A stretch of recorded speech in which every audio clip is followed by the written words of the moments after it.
नमस्कार मित्रों, मैं पंडित शरद कृष्णा दिव्य चक्षु ज्योतिष अनुसंधान केंद्र में आपका हार्दिक स्वागत करता हूं।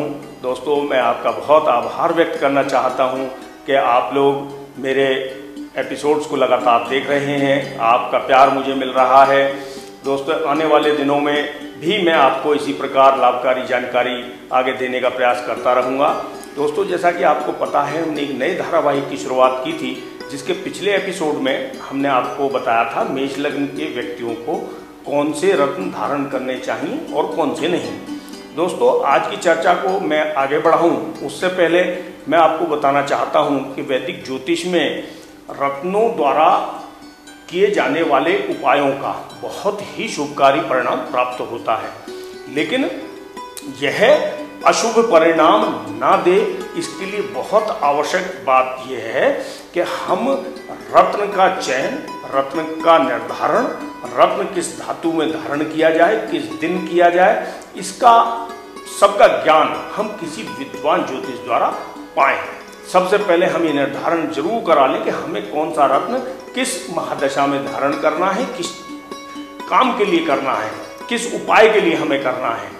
और दोस्तों, उससे भी अधिक आवश्यक है कि जब हम उसका चयन कर लें, निर्धारण करा लें, उसके बाद उसका किसी योग्य कर्मकांडी ब्राह्मण द्वारा या पंडित द्वारा उसका अभिमंत्रण कराना या स्वयं उसका अभिमंत्रण करना किसी के विद्वान के मार्गदर्शन में। तो दोस्तों, आज मैं चर्चा शुरू करने जा रहा हूं वृष लग्न के बारे में। वृष लग्न का स्वामी है शुक्र। दोस्तों, वृष लग्न के व्यक्तियों को कौन से रत्न किस अवस्था में शुक्र बैठा हो तो धारण करने चाहिए और किस अवस्था में नहीं धारण करने चाहिए, सबसे पहले शुरुआत यहीं से करता हूं दोस्तों।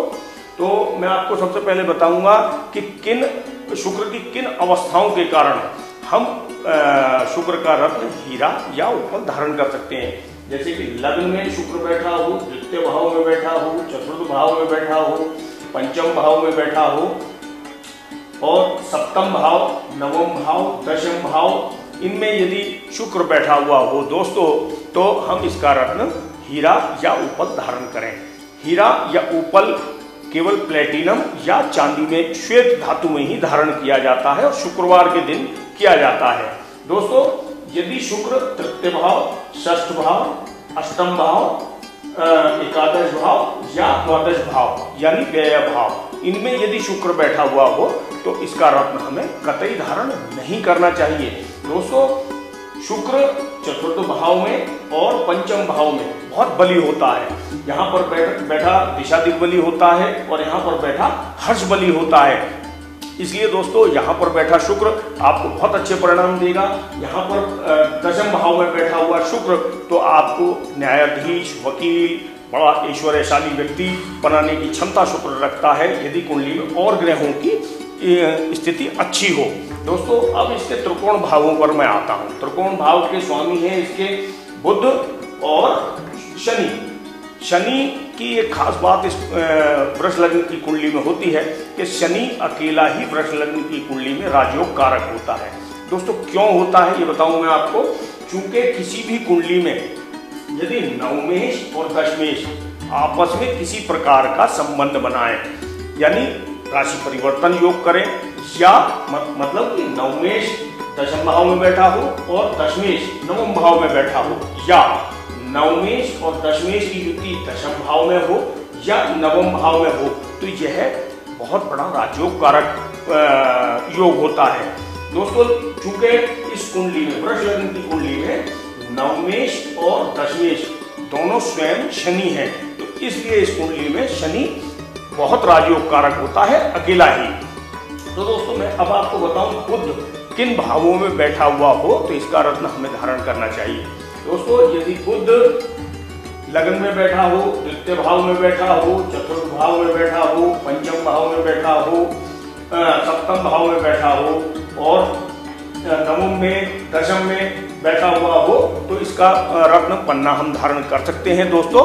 लेकिन छठे भाव में, अष्टम भाव में, द्वादश भाव में और तृतीय भाव में बैठे हुए बुध का रत्न पन्ना हमें धारण नहीं करना चाहिए। दोस्तों, पन्ना हमें 3.25 रत्ती या 6.25 रत्ती का धारण करना चाहिए और इसको गोल्ड में या अष्ट धातु में हम धारण कर सकते हैं या कांसे में भी हम इसको धारण कर सकते हैं और बुधवार की प्रातः समय इसको हमें धारण करना चाहिए मंत्रों द्वारा अभिमंत्रण करके। दोस्तों अब बात करूं मैं शनि की। शनि किन भावों में बैठा हुआ हो तो हम इसका रत्न नीलम धारण कर सकते हैं। दोस्तों नीलम बहुत ही गजब का रत्न है, इसमें बहुत ताकत होती है और शनि का रत्न नीलम जहाँ रंग से राजा बनाने की क्षमता रखता है, वहीं इसका दुष्परिणाम ये भी हो सकता है कि राजा को रंग भी बना सकता है। इसलिए नीलम को धारण करने से पूर्व किसी विद्वान ज्योतिषी द्वारा उसका निर्धारण कराना बहुत आवश्यक है। इसको 1-2 दिन तक ट्राई करने के बाद यदि शुभ परिणाम आपको आते दिखाई देते हैं तभी धारण करें, अन्यथा नीलम को कतई धारण ना करें। तो उस स्थिति में आप इसका उपरत्न या लाजवर्त जैसे दूसरे रत्न आप धारण कर सकते हैं। शनि के रत्न नीलम को हमें प्लेटिनम में या चांदी में या गोल्ड में हम धारण कर सकते हैं। ये स्थिति देखकर कोई विद्वान ज्योतिषी आपको बताएगा कि किस धातु में हम इसको धारण करना चाहिए। दोस्तों शनि यदि बैठा हो लग्न में, द्वितीय भाव में, चतुर्थ भाव में, पंचम भाव में और आप आए नवम भाव में, दशम भाव में और एकादश भाव में यदि शनि बैठा हुआ हो तो दोस्तों इसका रत्न हम नीलम धारण कर सकते हैं और इसके शुभ परिणाम हमको प्राप्त हो, इसके लिए इसका सही निर्धारण होना बहुत आवश्यक है। तो दोस्तों ये तो बात रही वृष लग्न के व्यक्तियों के लिए कि उनको कौन से रत्न धारण करने चाहिए। आने वाले एपिसोड में दोस्तों मैं आपको बताऊंगा मिथुन लग्न के बारे में। तब तक आप मेरा चैनल सब्सक्राइब कर लीजिए, मेरे आने वाले एपिसोड्स को लगातार देखते रहिए। दोस्तों मैं समझता हूं आपको मेरे एपिसोड जरूर पसंद आ रहे होंगे और दोस्तों जो नंबर मेरे स्क्रीन पर सामने आप चलते हुए देख रहे हैं इन पर आप संपर्क कर सकते हैं, मुझे ईमेल कर सकते हैं दोस्तों। और यदि कोई आप में से लोग हम मुझसे अपनी जन्म पत्रिका बनवाना चाहें, जन्म पत्रिका का विवेचन कराना चाहें तो भी आप इन नंबरों पर मुझे संपर्क कर सकते हैं। और तब तक मैं आप उम्मीद करता हूं कि भगवान शिव की आपके ऊपर कृपा बनी रहे, आप हंसते रहें, मुस्कुराते रहें। नमस्कार।